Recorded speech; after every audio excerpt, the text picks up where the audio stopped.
Okay. As I was saying, I am not a very good uh out loud reader, so be patient with me. Okay, we are at page 7 of this little pamphlet that I found in some of the stuff that I have. Okay, big bold words.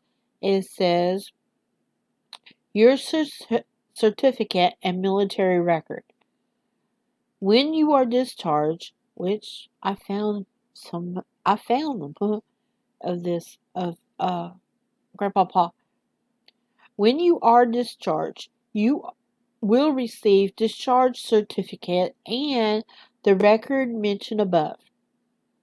Ordinarily, if you are only being returned to inactive duty, you will receive a certificate of service and or release papers and will not receive a discharge certificate at this time. Whether you whichever one you get will be very important to you. You are to keep it and know where to find it at all times. Oh, I know where I remember where it is. Yeah, it's in I put all these together uh and then I went back through it. It's interesting. And you got to think this is Truman, the time of Truman. Okay, next big bold um in the pamphlet, big bold thing. Record your certificate. Since your discharge certificate or certificate of service is a valuable document, you will be wise to have it recorded. This means having an exact copy made in the official record books of the county in which you live. I don't know if Mr. Paul did or not. Grandpa Paul or Mr. Paul. It depends on how I want to call him. I could call him Cousin Paul. I mean, he's kin to my mama. Okay, let me get back. Okay, this means having an exact copy made in the official record books of the county in which you live. To do this, make your discharge certificate. Okay, to do this, take your discharge certificate to the county clerk, county recorder, or other appropriate officials at your local county courthouse. Most states will record your certificate. The majority of these states will do so without charge. Usually the original certificate will be returned to you. It will be in a safe place. And that's page 7. Now we go to page 8. And we still got part of this paragraph. If you ever need a copy, you can get a certified one from the recording official. In case you lose the original, you will replace it with a different certificate by applying to the service in which you served. Huh. I wonder if this works for Vietnam people. Because this, because I've never seen the one for my dad. But I have seen this one for, Grandpa Paul. Okay. Okay, big, bold, words. Your serial service or file number. When you have entered the service, you were given a number for identification purpose. That number, depending upon your branch of the service, is designed as a serial service or file number. Maybe you think you will never forget it. Don't take any chances. Keep a record of it when you of it where it won't be lost. You may need it on any future you may need it on any future occasion. Some of the records concerning you are filed under the number, and if you forget it, you may be caused many unnecessary delay and red tape. Well, I found bits and pieces of that. I mean, when when Grandpa Paul died, Miss Edna, I can call her that, or Grandma Edna, she kept everything. Yeah, even when we moved from the house, I mean, the house was a museum. When I was growing up as a little kid, I mean, we couldn't move anything, touch anything, barely could play the piano. And then whenever I inherited the house, what was funny is the same thing.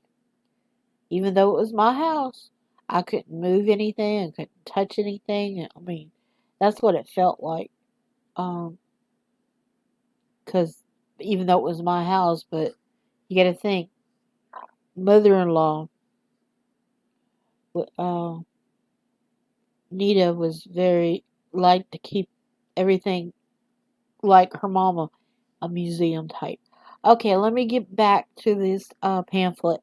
We're still on page 8, and it says personal problems.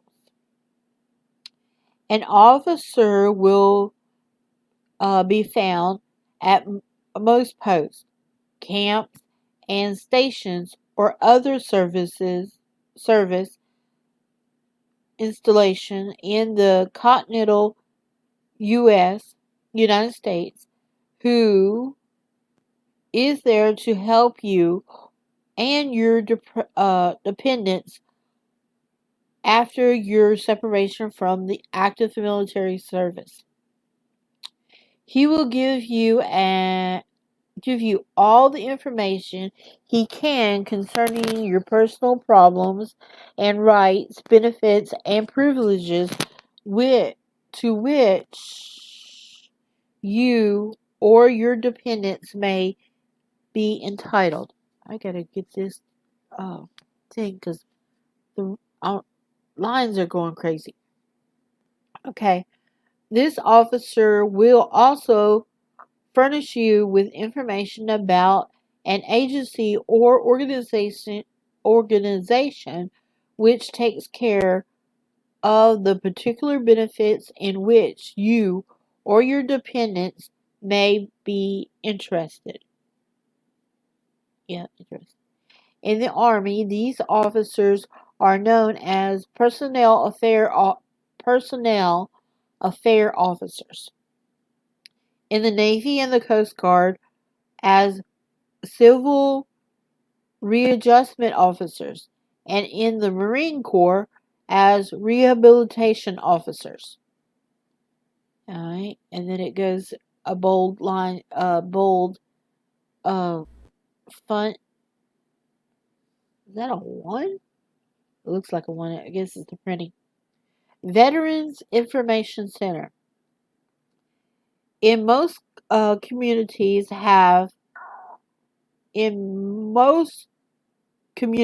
there is a Veterans Information Center which will get you to the agency which can help you with problems.